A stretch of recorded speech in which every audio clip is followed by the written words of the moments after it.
Masih dalam program siaran pendidikan interaktif membedah kisi-kisi persiapan ujian nasional. Dan kita juga masih mempelajari tentang mata pelajaran biologi. Tak lupa saya mengingatkan untuk teman-teman di rumah dapat langsung bertanya melalui telepon, Facebook, dan juga SMS. Dan di akhir acara nanti tak lupa saya mengingatkan akan ada kuis si kuadran, cerdik, cepat, cermat, dan ceria. Kita akan kembali lagi bersama Ibu Dwi Hermalia, guru biologi dari SMA 39 Jakarta Timur. Bagaimana Ibu? Kita masuk ke indikator yang ketiga. Pembahasannya mengenai apa Ibu kira-kira? Oke, kalau yang ketiga indikator kita tentang fotosintesis ya, tentang anabolisme pada metabolisme. Jadi ada tentang indikatornya tentang fotosintesis. Nah, Dede bisa lihat di sini. Ada video ya, ini adalah daun ya. Dede tahu di daun, mengingat daun berarti di sana ada proses, proses fotosintesis di sana. Nah, yang ditanyakan seperti ini. Pada laju ini adalah reaksi fotosintesis ya. Reaksi fotosintesis Dede tahu terjadi penangkapan energi pada energi cahaya, kemudian terbentuknya amilum, kemudian berlangsung di stroma, berlangsung di grana, dan terbentuk ATP. Ini adalah yang terjadi pada fotosintesis. Nah, yang jadi pertanyaan, adik-adik ingat bahwa di fotosintesis ada reaksi terang dan ada reaksi gelap. Ya, yang ditanyakan untuk soal ini adalah reaksi terang. Yang manakah dari pernyataan tadi yang termasuk dalam reaksi terang? Ya, Dede bisa lihat dari pernyataan ini yang mana yang reaksi terang. Oke? Nah, jawabannya adalah 1. Penangkapan cahaya, kemudian 4. Berlangsungnya di grana, dan 5. Terbentuknya ATP. Nah, adik-adik ingat ya, ingat kembali pembahasan untuk proses fotosintesis ini. Proses fotosintesis ada 2 tahapan. Ada reaksi terang dan ada reaksi gelap. Pada reaksi terang terjadi proses fotolisis air, terjadinya di grana, adik-adik ingat, grana, dan menghasilkan ATP dan NADPH2. Sementara reaksi gelap ya, ini terjadi pada reaksi gelap terjadi siklus Calvin, tempat terjadinya di stroma dan terbentuklah glukosa. Kalau reaksi terang ya, apabila reaksi terang tidak terjadi, maka reaksi gelap tidak akan terjadi. Jadi proses ini berkaitan. Karena apa? Karena ATP dan NADPH pada reaksi terang akan dimanfaatkan oleh siklus Calvin untuk membentuk glukosa pada reaksi gelap, seperti itu. Itu pembahasan mengenai fotosintesis ya Bu ya. Betul. Sekarang kita lihat dulu ada pertanyaan dari 0857405800 sekian-sekian. Pertanyaan adalah, pada respirasi anaerob, apa yang membedakan hasil akhir berupa etanol atau asam laktat? Ibu mungkin bisa langsung dijawab ini. Nah, itu adalah proses kebetulan untuk indikator ini itu tidak termasuk dalam soal di indikator ini ya, karena itu masuk dalam indikator yang berikutnya untuk ujian nasional. Tapi bisa dijawab bahwa proses respirasi anaerob ada 3, Dede ingat. Ada respirasi asam laktat, ada respirasi alkohol, dan ada respirasi asam cuka. Ya, jadi kalau misalnya dia respirasinya termasuk yang kelompok asam laktat, maka hasil akhirnya adalah asam laktat. Tapi kalau respirasinya alkohol, maka dia akan membentuk hasil akhirnya adalah berupa etanol. Ini kita ada pertanyaan lagi nih Bu. Sepertinya sangat antusias teman-teman di rumah.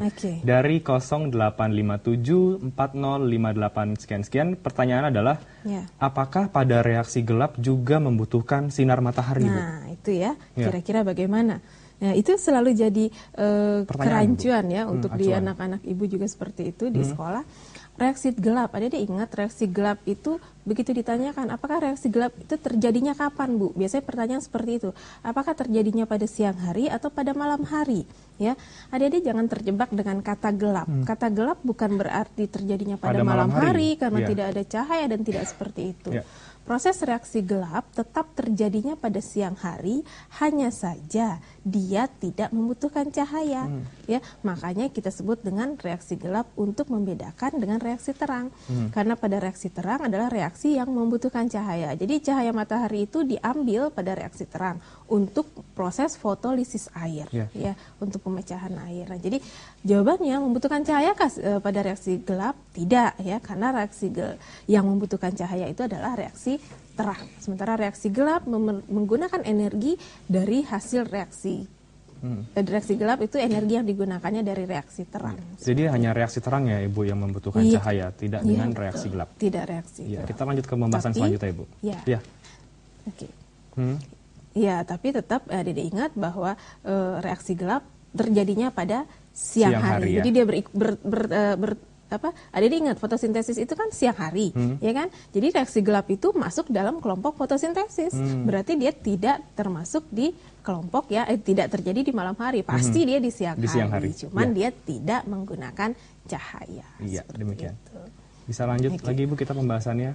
Baik, berikutnya ya Dedek bisa kita lanjutkan untuk pembahasan pada proses ini.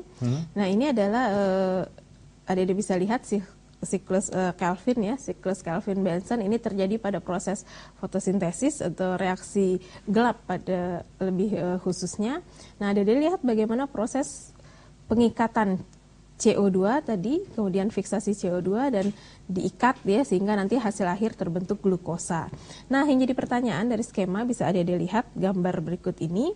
Berdasarkan skema siklus Kelvin-Benson, senyawa RuBP, CO2 dan PGA secara berturutan ditunjukkan oleh nomor ya. Ini ada beberapa nomor. Ada nomor 1, nomor 2, nomor 3, nomor 4 ya. 1 2 3 4. Nah, yang mana yang RuBP, CO2 dan PGA? Maka jawabannya adalah 1, ini ada RuBP, ini adalah CO2 dan ini adalah PGA ya. Nomor 4 adalah PGA. Itu jawabannya. Nah, Dede bisa lihat di sini pembahasannya ya. Ini CO2, RuBP ini ya dari menggunakan ATP ya setelah proses regenerasi, kemudian CO2 difiksasi, kemudian bentuk APG atau PGA. Jadi pada siklus Kelvin-Benson ini ada 3 tahap, ada fiksasi O2, kemudian ada ini ya, ada pembentukan glukosa, sintesisnya, kemudian ada regenerasi kembali dibentuk RuBP seperti itu. Iya Ibu, kita kembali akan menjawab pertanyaan dari Facebook, ya ini dari pemirsa Amar Villa. Pertanyaan adalah, apa yang dimaksud molekul yang merupakan akseptor elektron Ibu? Langsung dijawab. Jadi molekul akseptor itu adalah molekul yang akan menangkap elektron-elektron ya, elektron dari proses transport elektron tadi. Kalau pada proses respirasi sel, respirasi aerob, maka yang menjadi molekul terakhirnya yang akan menangkap sebagai akseptor terakhirnya adalah oksigen, seperti itu. Tapi juga ada molekul-molekul yang lain, contohnya ada NADPH itu juga menangkap elektron seperti tadi. Jadi tidak langsung dia yang akan mengikat ya dari proses transport elektron. Jadi akseptor yang menangkap elektron seperti itu. Seperti tadi jawabannya ya Bu ya untuk soal dari Amar Villa tadi. Mungkin kita ada pembahasan lebih lanjut nih Bu. Seperti apa sih sebenarnya nih, sepertinya banyak sekali pertanyaan-pertanyaan nih dari teman-teman di rumah. Berarti antusiasnya cukup sangat besar terhadap mata pelajaran biologi. Mengapa nih Bu? Oke, jadi ingat ya adik-adik bahwa proses pada proses fotosintesis tadi ada tahapannya, ada reaksi terang dan gelap. Ingat pada fotosintesis, pada reaksi terang tadi terjadi proses fotolisis. Nah, itu juga sering terjadi keluar di soal ya. Proses fotolisis itu apa yang dihasilkan? Biasanya seperti itu, yang dihasilkannya apa? Dihasilkan adalah proses oksigen di sana dihasilkan. Jadi kita tahu bahwa proses fotosintesis menghasilkan oksigen nanti terakhir kan. Nah, oksigen itu ternyata dihasilkan dari proses fotolisis air. Gitu seperti itu, bukan dari fiksasi CO2 seperti itu. Terima kasih Bu. Nah, untuk teman-teman di rumah seperti yang telah Ibu Dwi Harmelia katakan bahwa yang akan kita bahas hari ini dapat masuk dalam soal-soal ujian nasional. Maka dari itu tetap bersama kami di siaran pendidikan interaktif. Kami akan segera kembali setelah pariwara berikut ini.